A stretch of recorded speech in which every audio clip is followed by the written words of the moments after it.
Hello and welcome to another book review by Warhammer 40k bookreviews.com. Today I'm taking a look at Warrior Brood by C.S. Godot. Warrior Brood tells the story of Inquisitor Calypsia of the Order Sinners, who is on a near suicidal mission that takes her and a squad of Deathwatch Space Marines into the heart of the Tyranid-infested planet Herodian 4. The story is not really terribly important, as it is so predictable in its twists and turns that it makes an orc invasion force look supple and cunning.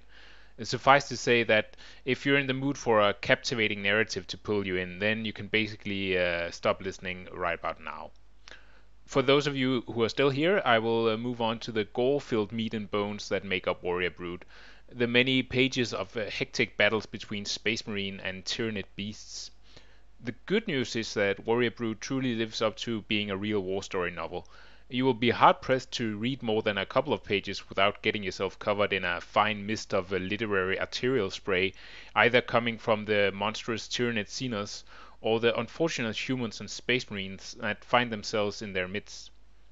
Equally positive are the space battles that take place above Herodian 4, which manages to be decently engaging and entertaining, giving a neat insight into the desperate affair of trying to take on a hive fleet.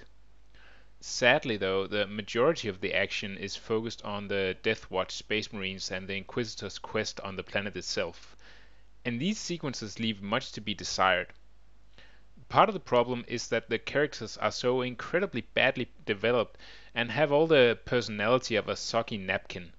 Having read many Warhammer 40k novels, I don't have high expectations for fully fleshed out characters, but the simple one-note brutes that C.S. Godot create really are in a class of their own when it comes to being lifeless action figures. Furthermore, the fights themselves are mostly badly paced brawls that fail to really instill the power of Space Marine battles and their capabilities. In one fight, it seems like the Marines are wading through the Tyranids with hardly any issue, only for the next fight to be full of implied danger and hopelessness. There are also several episodes that seem to not fit with the generally established Warhammer 40k lore, which is admittedly something that you only notice if you're already a big 40k fan like myself. Reading through Warrior Brood was a real descent into disappointment and frustration.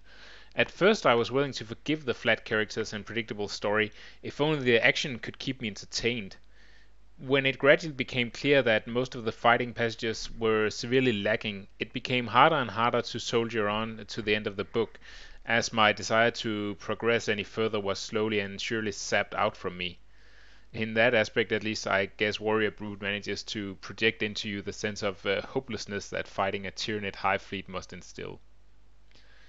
A slight silver lining is the exposition of Tyranids, the Mantis Space Marine chapter, and a chance to experience more Inquisition plotting, and that kept me from completely giving up on finishing the book.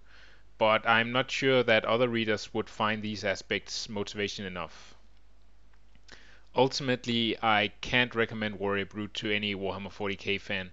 For a newcomer, the writing in itself is simply lacking any appeal, and if you're a more dedicated 40k lover, then you'll likely get decidedly unhappy with the many details that go against the grain of the lore. I give Warrior Brood 1 out of 5 chainswords.